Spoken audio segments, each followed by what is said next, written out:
यो master साहब हमरा नाम ना घुसखोर कुमारी ने घुसखोर बाली छिए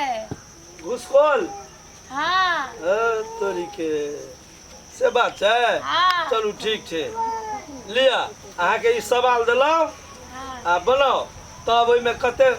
गलती या कते सही है तो हम फिर से बना दे पढ़ू और अहाँ के नीक से पढ़े के तो हम अहाँ के अलग से क्लास देब तो बढ़िया से पढ़बे बुझलिए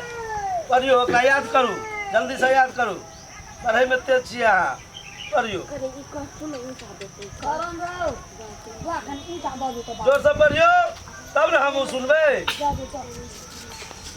हमरा जोर से बाजे से तो याद नहीं होय छे नहीं होय छै नहीं अब एकटा काम करू खड़ा हो ले लो कॉपी बैठू एतऽ